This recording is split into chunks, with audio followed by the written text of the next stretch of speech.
ঘন জঙ্গলের ভিতরে ছোট্ট একটা বাড়িতে পড়ে আছে কয়েকটি নিথর দেহ, 6টি মেয়ের লাশ আর একটি ছেলের লাশ। ঘরের এক কোণে গটিসটি মেরে বসে আছে ইরাবতী। তার হাতে ছুরি জাতীয় একটা জিনিস। আজ সে অনেক ক্লান্ত।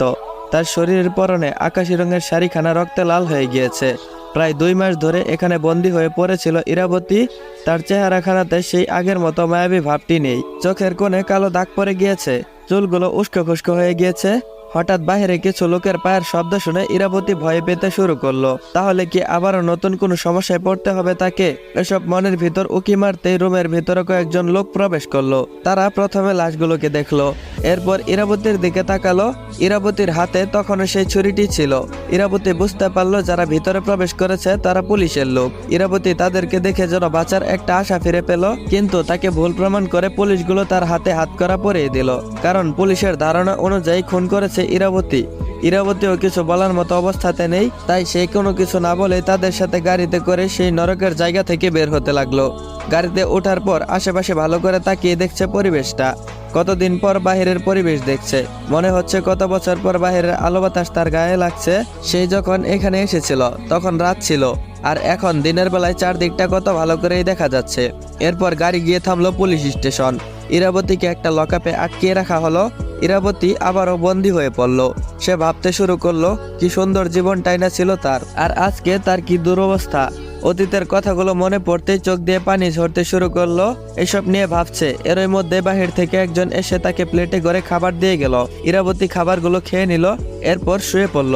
কতক্ষণ ঘুমিয়েছে সে নিজেও জানে না। কারো পায়ের ধাক্কায় ঘুম ভেঙে গেল ইরাবতীর। চোখ মেলে তাকিয়ে দেখে দুজন মহিলা পুলিশ তাকে পা দিয়ে ঠেলা দিয়ে উঠতে বলছে। ইরাবতী শোয়া থেকে উঠে বসলো।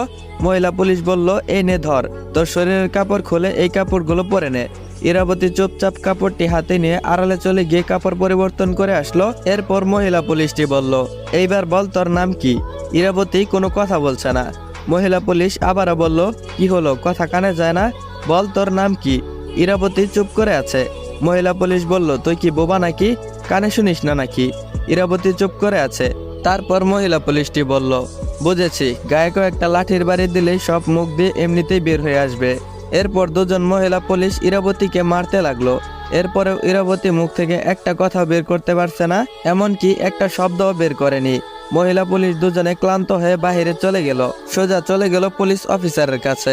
মহিলা পুলিশটি বলল, স্যার, অনেক চেষ্টা করেছি কিন্তু মুখ দিয়ে কোনো কথা বের করতে পারিনি। অফিসার বলল, কি বলছো এসব? মেয়েটি কি বোবা নাকি? মহিলা পুলিশ বলল, হতেও পারে স্যার।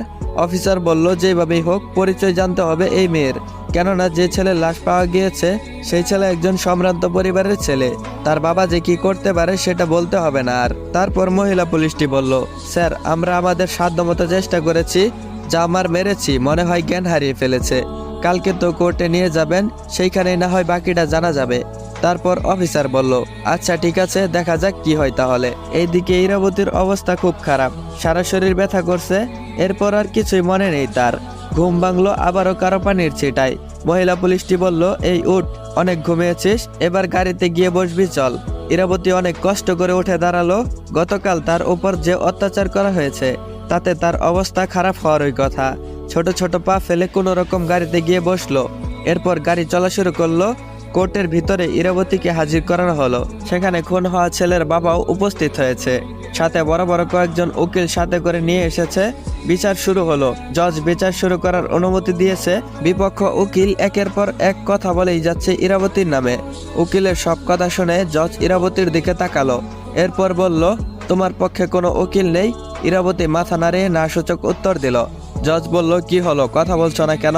ইরাবতী চুপ করে আছে। বিপক্ষ দলের উকিল বলল, আমার মনে হয় আসামি কথা বলতে পারে না, কিন্তু তাই বলে যে তার ওপরে যে অভিযোগ রয়েছে সেটা ক্ষমা করে দেওয়া যাবে না। আপনি আসামিকে ফাঁসিতে ঝুলিয়ে মৃত্যুদণ্ড দিন, যাতে এমন কাজ কেউ দ্বিতীয়বার করার আগে 10 বার ভাবে।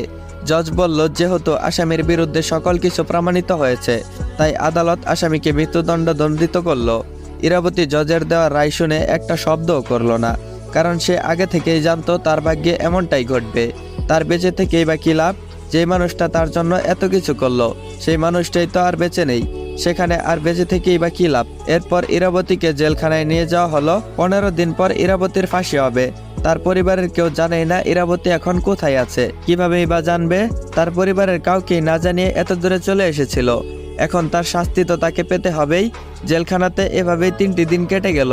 এমনই একদিন ইরাবতী তার বিছানায় শুয়ে আছে, তখন বাহির থেকে একজন মহিলা ইরাবতীকে ডাক দিল। ইরাবতী ডাকটা শুনেও না শোনার ভান করে শুয়ে রইল, কিন্তু কয়েকবার ডাকার পর এক পর্যায়ে শুয়ে থেকে উঠে বসে পড়ল। মহিলা তার কাছে এসে বলল, কে গো মেয়ে তুমি? আমি কয়েকদিন ধরেই লক্ষ্য করেছি তুমি কেমন যেন আনমনা হয়ে থাকো সব সময়। দেখে মনে হচ্ছে তোমার ভিতরে অনেক কথা জমে আছে। যেহেতু হাতে আর বেশি দিন বাকি নেই, তাই না বলা কথাগুলো কাউকে বলে মনের ভিতরে কষ্টগুলোকে কিছুটা হলেও কমানো যাক। মহিলাটা বলল, আমার নাম সুরেখা। আর তোমার নাম কি? ইরাবতী বলল, আমার নাম ইরাবতী। অনেকদিন পর ইরাবতী মুখ দিয়ে কোনো কথা বের করলো। মনে হলো কতকাল ধরে যেন সে তার মুখের ভাষা হারিয়ে ফেলেছিল, আর আজকে সে ভাষা ফিরে পেয়েছে। সুরেখা বলল, তা তুমি এইখানে কিভাবে আসলে? দেখে তো মনে হচ্ছে ভালো পরিবারের মেয়ে। ইরাবতী বলল, শুনতে চান আমার জীবনে ঘটে যাওয়া সব কথাগুলো? সুরেখা বলল, হ্যাঁ, তুমি বলতে থাকো। তাছাড়া জেলখানাতে তো আর কোনো কাজ কামও নেই। ইরাবতী বলল, তাহলে শোনেন আমার জীবনে ঘটে যাওয়া কাহিনী।